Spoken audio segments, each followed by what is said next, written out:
రాష్ట్ర ప్రభుత్వం నిష్క్రియంగా వ్యవహరిస్తుందని మల్కాజ్గిరి ఎంపీ ఈటెల రాజేందర్ విమర్శించారు. హైదరాబాద్ కలెక్టర్ ముందు మారేడుపల్లి డబుల్ బెడ్రూమ్ ఇళ్ల బాధితులను నిర్వహించిన ధర్నాలో ఈటెల పాల్గొన్నారు. 2017లో ఇల్లు కూల్చి డబుల్ బెడ్రూమ్ ఇల్లు కట్టినా ఇప్పటివరకు బాధితులకు ఇల్లు ఇవ్వలేదన్నారు. ఇప్పుడు ప్రభుత్వం 2 నిర్లక్ష్యం చేస్తున్నాయని మండిపడ్డారు.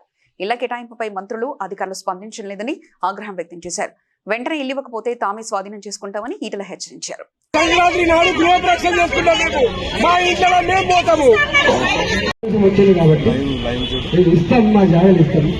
కానీ మాకు ఎన్ని కుటుంబాలు ఉన్నాయో మా జాగా ఎంత పోతుందో దాన్ని బట్టి మాకు ఇల్లు ఇవ్వమని చెప్తుంది.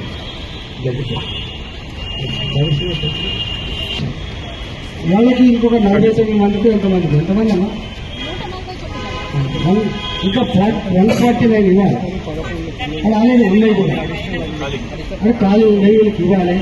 కానీ బాధ అంటే ఏంటంటే సరే ఆ ప్రభుత్వం 2017 కావాలంటే ఇళ్ళలో సగనం పడుతుంది కానీ మనం చెప్పలేదు.